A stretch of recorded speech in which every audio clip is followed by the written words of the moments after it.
This is it then. It has all came down to this. The final day of the season.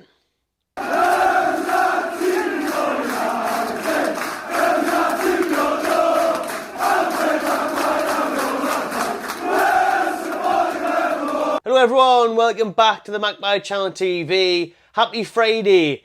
48 hours and less until the final day of the season. Everyone kicks off at 4 PM on Sunday. I'll be doing a live watch along, so stay tuned at the Magpie Channel TV. I'll be keeping a close eye on the Man United versus Brighton game, a close eye on the Chelsea versus Bournemouth game, but an even closer eye on, of course, the Newcastle versus Brentford game. Brentford away to determine whether we get European football next season. Obviously, we have completely bottled it this week. You would have seen my videos.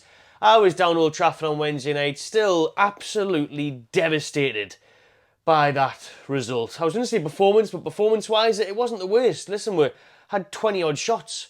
We were just so wasteful, which is, I think, results in the bottling term. You know, Isak, that one-on-one, Longstaff's one-on-one, Longstaff's header, Bruno's header, Onana's save from Joe Linton, the penalty that should have been, but it was at the back. It was the defendant again that cost us. And then last Saturday, at home to Brighton, 1-1 against a team that had now to play for. This was all in our hands. We could have had 6. We had a chance to do our jobs and get 6. But we didn't manage to do that. And now on Sunday, if we beat Brentford, yes, we'll still guarantee Conference League if Man U don't win the FA Cup. We'll get all the permutations soon, but it's not in our hands where we can't get 6 now. We need Chelsea to lose and then us to get a win, you know. So things have to roll in our favour. And when you look at our away record, that's what everyone keeps telling me. Well, I'm trying to be optimistic. I'm trying to be optimistic and say that we're going to win, right? My match prediction, everything at the end as usual. But then I've got other fans coming at me, and I see a lot of fans on social media saying, us, win away from home. Are you mad? And then I'm like, actually, yeah, you're a little bit right about that, to be honest, because only 5 wins away from home all season. We've been terrible. And I look at it and I think, well, Brentford got now to play for. I mean, they've been off form for a while now. Tony hasn't been firing. He's been crap since he came back. He wants his move this summer, but that price tag's dropped every week. Trust him, he'll probably turn up against us. He normally scores against us. Last year it was a pen, I think, after one was saved. But anyways, we'll talk about the Brentford game soon. We'll talk about all the permutations and the importance of where we finish very soon. I just want to shout out the sponsors of today's video, and that is Workwear Express. Buzzing as always to work with Workwear Express. They are a local company here in the Northeast, and they are one of, if not the best, providers of this gear since 1990s. Very well trusted throughout the UK and Europe. Free returns for the first 28 days. Free delivery on orders over £99. And as you would have seen on your screen, they have still got a massive sale on there. Unbelievable prices, bargains, and the class guys over there at Workwear Express. Great to see a local business doing well, and I'm very happy to be backed by them on this video. So you can check out the link in the description, Workwear Express, for all your workwear needs. Right then, I'll tell you what we need. Get the passport out. That's what I need. Workwear Express, they got any summer gear? Yeah, because I want to be wearing that summer gear next year. I don't want to give up on my European adventures, right? I thoroughly enjoyed myself in Milan, Paris and Dortmund in the past season. Now I know we're not going to be going to those places because as it's looking likely, it will be Conference League if we better Manchester United's result, because even if we won, like I said, doesn't look like we're going to get Europa League now. The red-hot form that Pochettino's Chelsea are in, you'd expect them to get a result at home to Bournemouth on the last day, even though Bournemouth have had a very good season as well. But, you know, Chelsea are going to win that one, aren't they? So Europa League is now gone. If that's the case, it's definitely out of our hands. So in that lies the Conference League. Thursday nights to bloody Azerbaijan, Kazakhstan, all the stands. You know what I mean? The middle of nowhere. But give us it.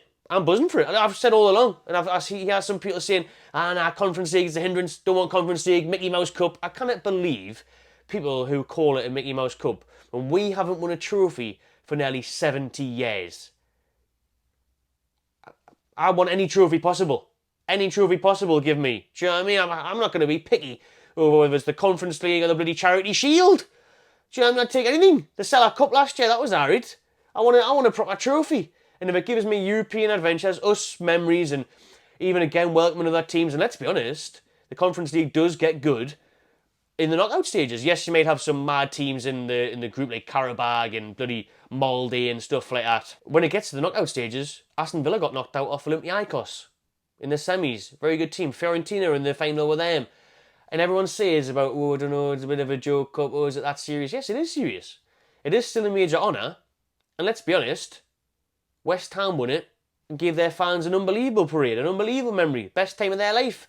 The best time of their recent history West Ham have had. So don't say to me, it's a Mickey Mouse Cup, or it's not very good, because it is. It's bloody brilliant. That camera is making me look tiny, so I'm going to try and bring it down a notch. Got the new chair on the go as well. Got a new chair, lovely. Black White Army.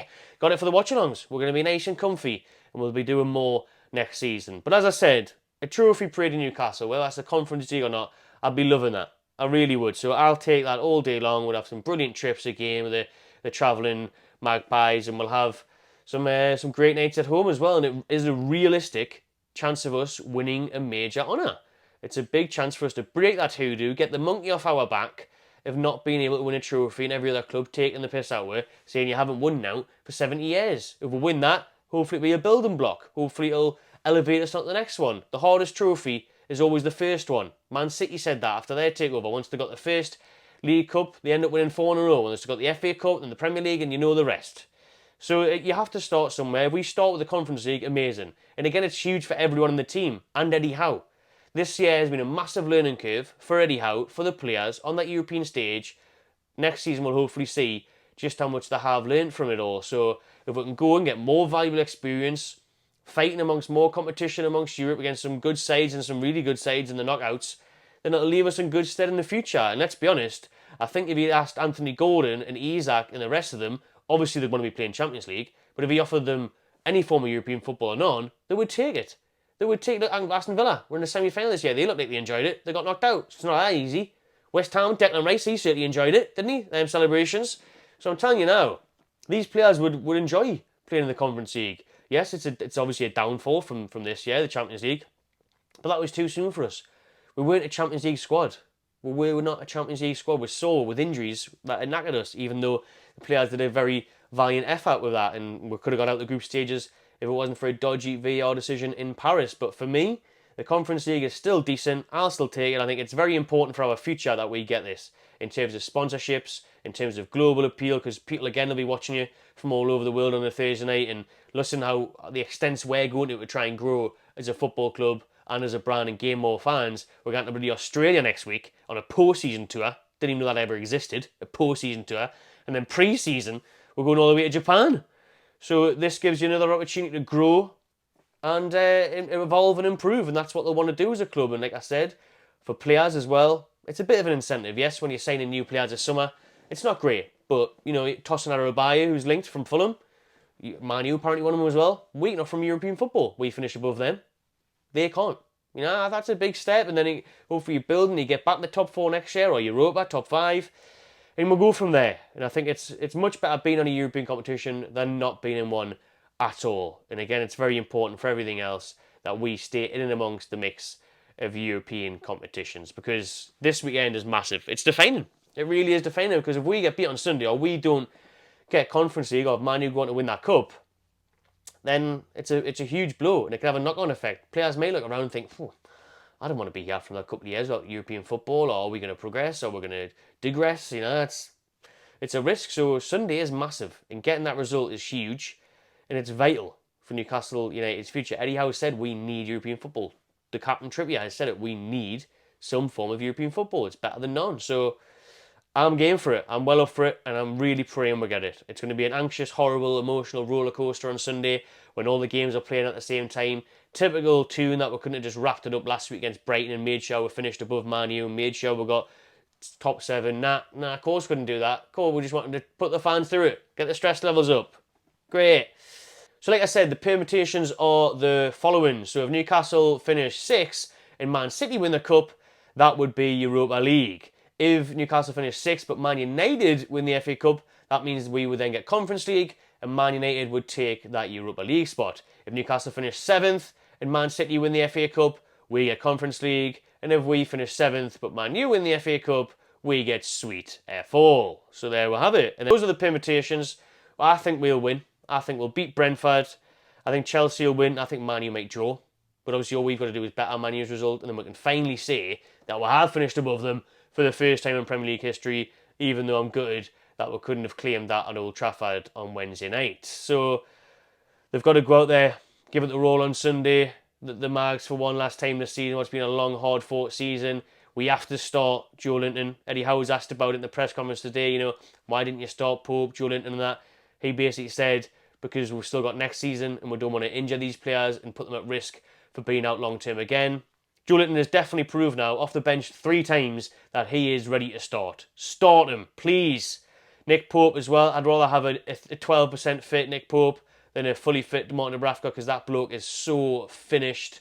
Absolutely washed. He can't even dive. They're going underneath his gloves, man. He's like a ghost in goal. Casper. I mean, I don't want to hear Martin Dubravka. Right, great. Send him off this summer. Thanks for the early days, Martin. But now, ever since you went to Man U on loan, ta-ra. So get in Pope this weekend. Get in Joe Linton. And hopefully Wilson is meant to be fit. He's anticipated to be back in this squad, so you could even go 4-4-2 again. That worked against Burnley, and it actually worked against Brentford last season as well. Quick look at Brentford now then, and their injuries. Rico Henry, Hickey, De Silva, Ben Mee all miss out, with Collins, Onyeka and Mopé are all provisionally available. They finished 13th and 9th in the Prem in recent seasons in the first 2 campaigns, but now they're going to finish 15th or 16th, so it's been a tough ride for Brentford. Obviously missing Ivan Toney for the majority through his suspension. He's came back and he's done now either.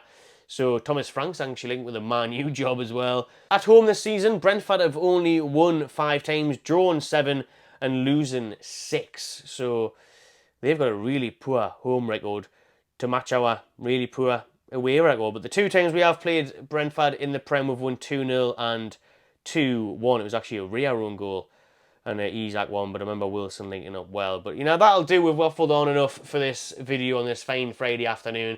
I'm going to go for another 2-1. Was it 2-1 last year, did I just say? Let's have a look. Yes, it was. I'm going to go the same this Sunday. 2-1 to Newcastle. That will see us get 7th Conference League. And I'm telling you now, Man City will batter Man United in that FA Cup. They're not going to win that FA Cup at all, those London Devils. All right, so they'll be getting pumped. We'll be getting Conference League. I'll be going to the middle of bloody Bulgaria or somewhere like that. Can't wait.